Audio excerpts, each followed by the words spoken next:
皆さんこんにちは、ガジェットジェットのゆっけです。僕はこれまでテレビの選び方やレビューなどをメインに動画を上げてきたんですが、視聴者の方々からテレビに接続するサウンドバーのおすすめも知りたいよって声が以前から結構あったんですよね。なので今回はサウンドバーとホームシアターの違いなど基本的な部分からメーカーごとの機能の違いなんかを含めた上で僕がおすすめするサウンドバーを価格帯別に紹介していこうと思います。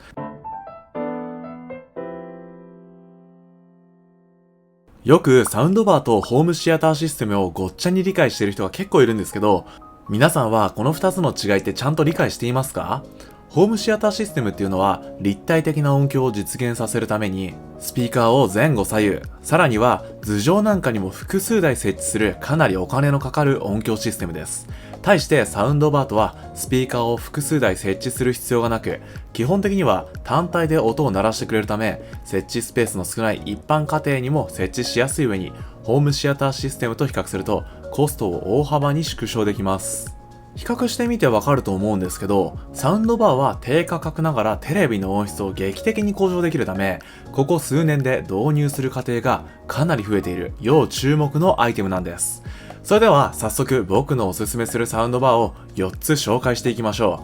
う。参考価格は2022年3月現在の価格 .com での価格を参考にしていますので、あらかじめご了承ください。僕がおすすめするサウンドバーシステムの1つ目はこちら、ヤマハの SR-B20A です。価格 .com での評価は星 4.14、価格は 18,105 円からとなっています。サイズは幅 910mm、高さ 53mm、奥行き 131mm、チャンネル数は 5.1 チャンネル、実用最大出力はフロントスピーカーは 60W、サブウーファーが 60W、合計 120W、HDMI 端子に関しては ARC に対応した出力端子は搭載していますが、入力端子は非搭載、4K HDR パススルーについても非搭載になっています。この HDMI 入力端子と 4K HDR パススルーに関してはサウンドバーの接続方式に大きく関わってくるところなんですよね。通常テレビの音声をサウンドバーに出力するためにはテレビの HDMI 入力端子とサウンドバーの HDMI 出力端子を HDMI ケーブルで接続してあげれば大丈夫なんです。ただし HDMI ケーブルで接続する場合にはテレビ側、サウンドバー側が ARC に対応している必要があります。テレビ側が ARC に対応していない場合は、このような光デジタルケーブルで接続することになります。一方、PlayStation 5や Blu-ray レコーダーなんかの AV 機器の音声をサウンドバーで出力する際には、AV 機器の出力端子とサウンドバーの入力端子を接続する必要があるんですよね。つまり、この絵のようにサウンドバーを経由するということです。よって HDMI の入力端子が非搭載のサウンドバーでは、このような接続方式を取ることができません。仮にサウンドバーが HDMI 入力端子を搭載していて、このような接続方式をとっても、サウンドバー自体が 4K HDR パススルーに対応していないと、テレビ側で画質が低下してしまい、4K で視聴することができないというデメリットがあります。つまり本機では HDMI 入力端子が非搭載かつ 4K HDR パススルーには非対応なので、このような接続方式を取らざるを得ないため、AV 機器からの音声が多少劣化してしまうというわけです。とはいえ、日本を代表する音響機器メーカーヤマハのサウンドバーが2万円を切る価格で購入できちゃう時代になったんですね。それではここからは本機のおすすめポイントを簡単に紹介していきます。この SR-B20 のおすすめポイントの一つ目がバーチャルサラウンド技術です。本機には DTS バーチャル X というバーチャルサラウンド技術が搭載されていて、まるでホームシアターシステムのような立体音響を再現してくれるんです。これにより映像と音声の一体感が向上し、前後左右の広がりに加えて上から包み込まれるような音を感じることができ、映画や音楽の世界への没入感がさらに高まると実際に使っているユーザーからもかなり人気が高い機能なんですよね。いや、この価格帯でバーチャル 3D サラウンドに対応しているのは本当にすごいと思います。続いてのおすすめポイントはスタイリッシュなデザインです。価格 .com の評価ではデザインの項目がダントツで高かったんですよね。確かに全体が黒いファブリックに覆われていて、どんな家庭にも馴染みやすいデザインなのかなと感じました。サイズ的には幅 910mm、高さ 53mm、奥行き 131mm とかなりコンパクトで、中でも高さがわずか 53mm で、テレビ台の上に置いても大抵のテレビで画面に干渉する心配がないんですよね。また壁掛けにも対応しているので、テレビを壁掛けで使用している場合にもこんな感じでよりスタイリッシュにテレビを引き立ててくれます。続いてのおすすめポイントは、スマホ連携機能が充実している点です。本機には映像のシーンに応じてサウンドモードを映画モードやゲームモード、人の喋っている声を強調してくれるクリアボイスなど様々なモードに切り替えることができるんですが、サウンドバーって本体で今どんなモードになっているのか一目で見てわかるかって言われるとそうじゃないんですよね。実際に僕も BOSE のサウンドバーを使っていますが結構わかりづらいです。ただ本機ではサウンドバーリモートというアプリをダウンロードすればスマホやタブレットから入力切り替えやサウンド設定、ボリュームの調整などを直感的に操作することが可能というわけです。これほんと便利な機能だと思います。以上を踏まえてヤマハの SR-B20 がどんな方に向いているのか簡単にまとめるとこうなります。初めてサウンドバーを購入しようと考えている方、デザイン性が高くコンパクトなサウンドバーが欲しい方、低価格でサウンドバーを導入したい方、スマホで簡単にサウンド設定などの操作をしたい方におすすめです。価格 .com や Amazon なんかでの口コミはやはり、この価格帯にして音質も良く、3D サラウンドもそこそこ効いていて満足という声がかなり多かったですね。また、スマホから操作できるのは便利といった声も多かったように感じます。ネガティブな意見としては、HDMI ケーブルは付属されていなかったので、わざわざ電気屋さんまで買いに行ったとかなりカンカンなコメントがありました。購入を考えている人はあらかじめ HDMI ケーブルの準備をしておいた方がいいかもですね。また HDMI 入力端子がなく 4K パススルーが非対応なので接続方式が限られるといった意見もありました。確かに HDMI 入力端子が非搭載なのは多少不便ではありますが、最近ではブルーレイディスクを借りて見るような家庭は減ってきていて、Netflix などのネット動画で映画の視聴が主流となってきているので、純粋にテレビの音声をサウンドバーに出力するのであれば、ほとんどの人が気にする部分ではないかなと思いますけどね。ということで、2万円未満で購入できるサウンドバーのおすすめは、ヤマハの SR-B20A でした。僕がおすすめするサウンドバーの2つ目がこちら。JBL のバー 5.0 マルチビームです。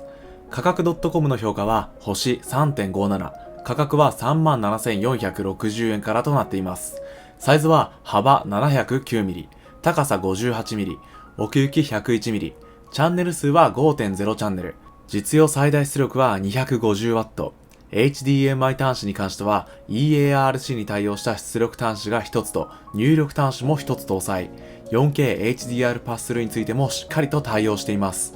これまた有名なアメリカの音響メーカー JBL のサウンドバーですね。JBL といえば僕が今乗ってるハリアーの80系なんですけど、こちらの純正スピーカーとしても採用されています。結構いろんなところで見かける音響メーカーなので、僕みたいに結構馴染みのある方も多いんじゃないでしょうか。そんな JBL のバー 5.0 マルチビームのおすすめポイントの一つ目はハイブリッドサラウンド技術です。本機ではマルチビームといって壁からの跳ね返りを利用してまるで後ろからも音が出ているかのような再現をしてくれるようなビームフォーミングスピーカーを2機搭載しています。それに加えて立体音響規格の一つでもあるドルビーアトモスにも対応しているため、この2つの技術のハイブリッド方式により音を前後左右そして上空からも感じられる立体音響空間を再現してくれるんです。この価格帯でもこのような疑似的なサラウンドシステムを導入しているサウンドバーは結構あるんですけど、その中でも音の広がりを実感できるといった口コミが結構多くて、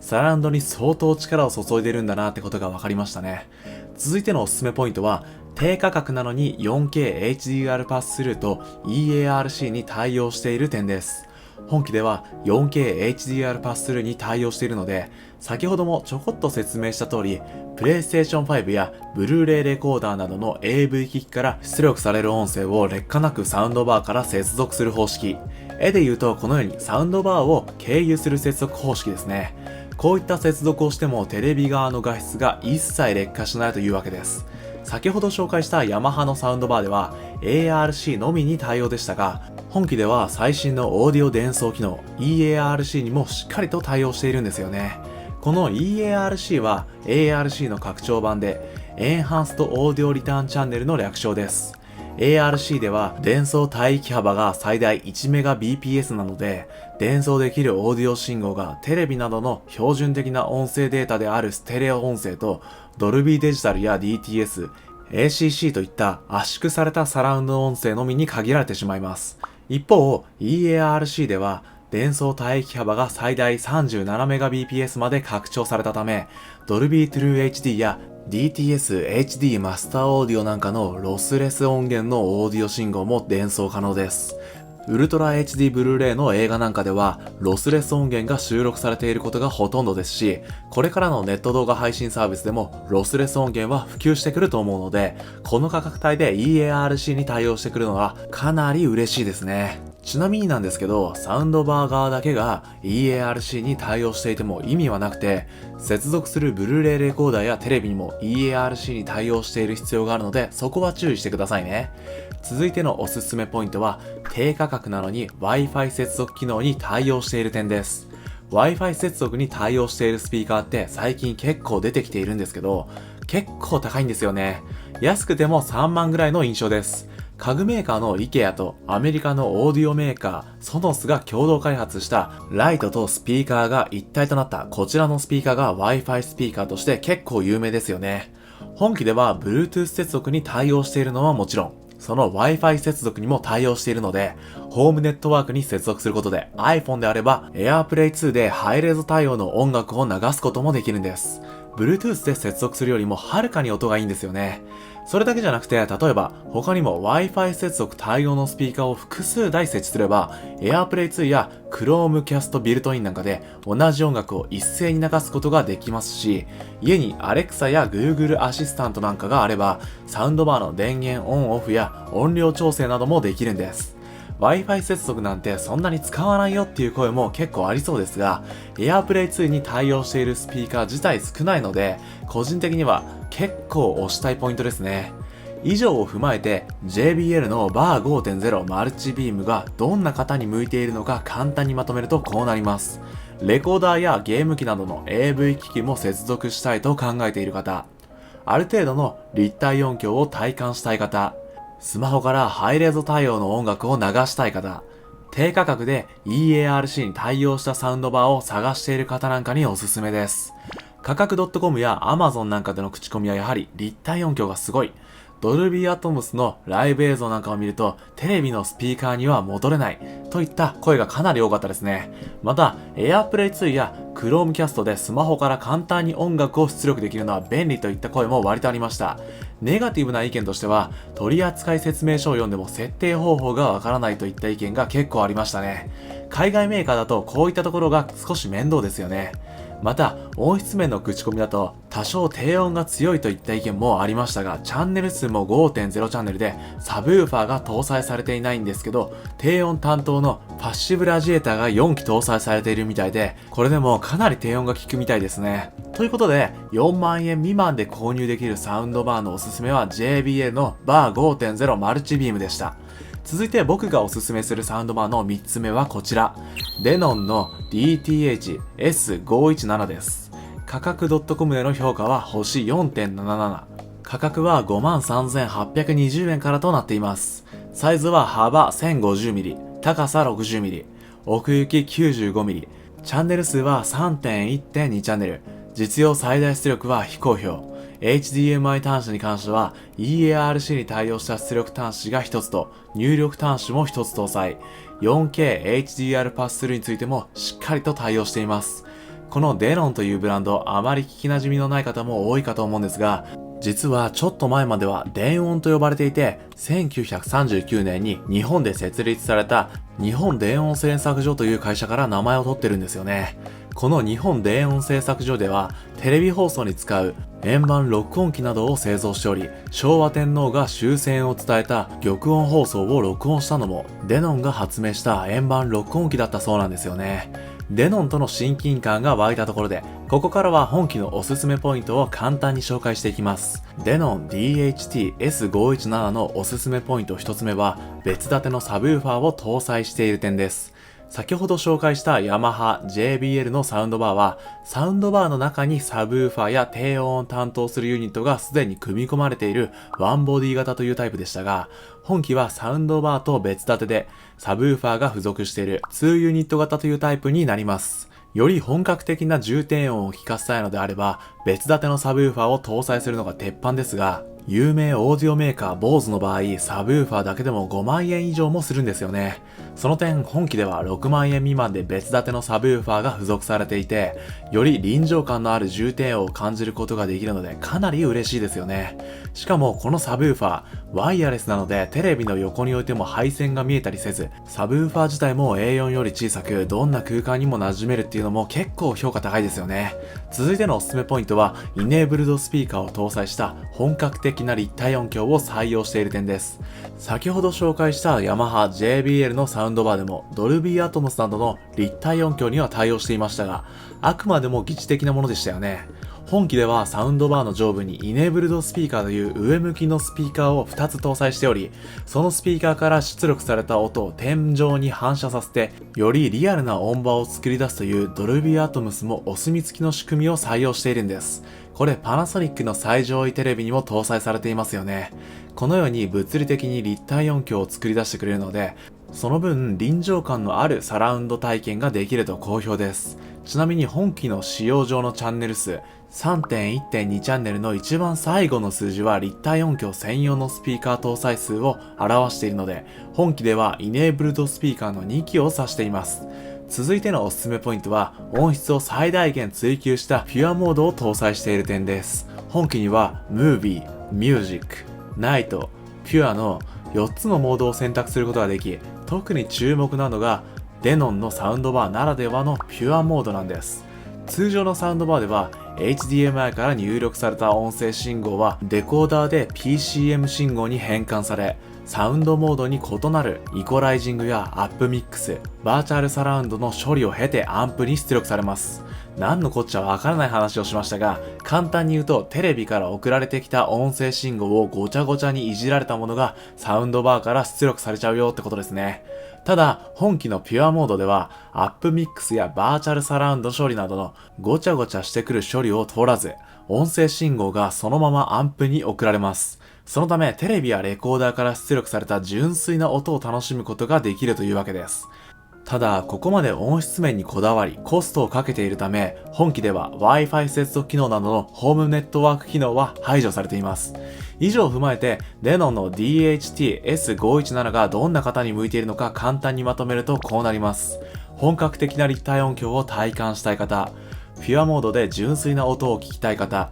重低音を重視する方、ネットワーク接続機能は不要な方におすすめです。価格 .com や Amazon なんかでの口コミは、音に包まれる感覚が強い。その上で、音の輪郭もぼやけることはなくはっきり聞こえるという意見や、サブウーファーが別立てってだけあって、映画の爆発音なんかの迫力がすごいといった意見もかなり多くありました。ネガティブな意見としては、リモコンの感度が悪く、ちょっと障害物があるだけで操作できない。や、ディスプレイなどがないので選択しているモードが分かりづらいなどの操作性に関する意見はありましたが、音質に関する悪い評価はほとんど見られなかった印象ですね。ということで、6万円未満で購入できるサウンドバーのおすすめは、デノンの DHT-S517 でした。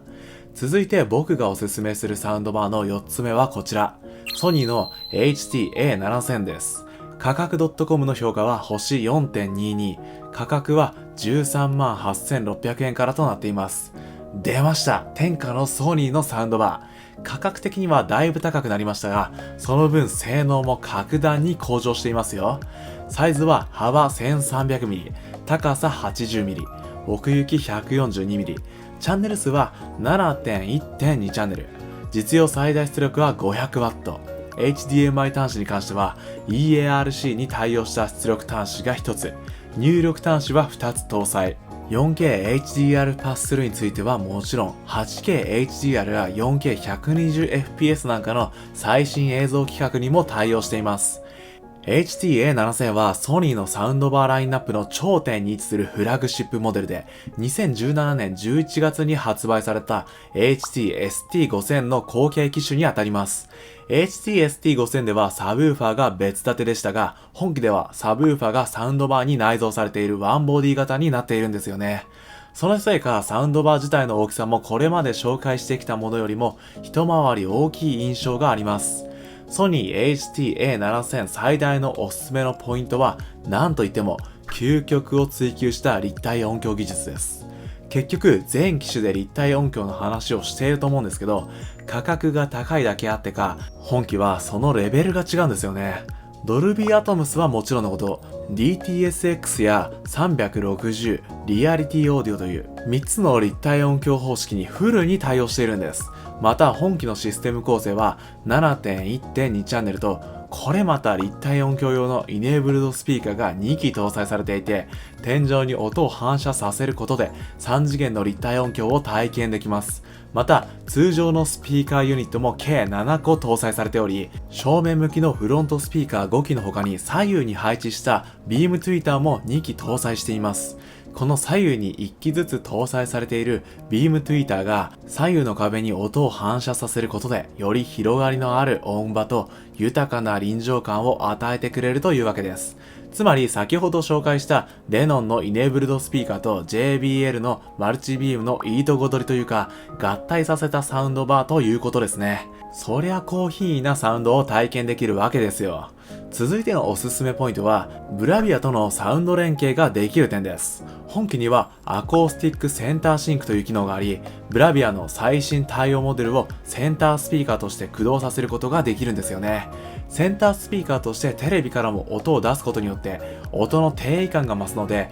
ブラビア最新対応モデルを持っている人にはかなり嬉しい機能なんじゃないですかね。ただし対応機種は A90J、A80J、X95J の3モデルに限られます。この3機種を持っていない方は残念ながらこの恩恵は預かれないということになりますね。ただそんなブラビアの最新機種をお持ちでない方でも簡単にシステムアップができる拡張性の高さについても本機のおすすめポイントの一つに挙げてもいいんじゃないかと思います。本機にはもともとサブウーファーも内蔵していますが、それよりもパワフルな低音が聞きたいよって方に対して別途オプションで追加できるサブウーファーが2種類用意されているんです。それだけではなく、低音も高音もバランスよく聞かせてくれるリアスピーカーも用意されていて、このリアスピーカーを後方2箇所に配置することで、後方からも直接音を出してくれるので、音に包み込まれる感覚を増幅させることもできるっていうわけですね。このように気になった部分に対して後からオプション追加できるっていうのはかなり嬉しいですよね。その分お金も吹っ飛びそうですけどね。以上のことを踏まえてソニーの HT-A7000 がどんな方に向いているのか簡単にまとめるとこうなります。最上位の立体音響を体感したい方、ブラビアの最上位モデルをお持ちの方、4K120fps に対応したゲーム機をお持ちの方、拡張性の高いサウンドバーをお求めの方におすすめです。価格 .com や Amazon なんかでの口コミはこの音質に惚れ込む人が続出していましたね。立体音響がリアルで本当に映画館にいる気分という意見や、音場補正の影響なのか音量を上げすぎつつとも全ての音域が聞き取りやすいといった声も多くありました。また 4K120fps のパススルーに対応しているため PS5 ユーザーからも圧倒的な支持を受けている印象でしたね。ネガティブな意見としてはサウンドバーが大きすぎてテレビ台からはみ出てしまったといったものもありました。確かに他のサウンドバーと比較すると大きめかもしれませんが、これに関してはサイズを見た上で自分のテレビ台に乗るのか事前に確認をしておきましょう。他にもネガティブな意見として面白かったのが、臨場感が高すぎて気分が悪くなった、頭が痛くなった、使用頻度を控えている、臨場感の高さがあだとなるような声がありました。こちらについては実際に家電量販店等で視聴してもらうほかないと思います。ということで14万円未満で購入できるサウンドバーのおすすめはソニーの HT-A7000 でした。今回は僕のおすすめするサウンドバーを価格帯別に紹介していきましたが、皆さんの気になるサウンドバーありましたかね。僕は今 BOSE の2万円ちょいのサウンドバーを使ってるんですけど、それともテレビのスピーカーよりもかなり音いいですからね。よく映画見る人とかでテレビの音をちょっとよく聞きたいって人には今回紹介した価格抑えめなモデルとかを導入してもらうとかなり世界が変わりますからね。マジめちゃくちゃおすすめですよ。いや、こういう動画作ってるとめちゃめちゃ欲しくなっちゃうんですよね。X95J も持ってることだし、奮発してソニーの HT-A7000 買っちゃおうかなって思ってるんですけど、なかなか手が出ないんですよね。もし仮にソニーの HT-A7000 を手に入れた際には必ずレビュー動画出しますので、その動画見たい、今後ユッケイがどんな散財をしていくのか気になるって方は、高評価とチャンネル登録忘れずにお願いしますね。それではまた次の動画でお会いしましょう。ガジェットジェットのユッケイでした。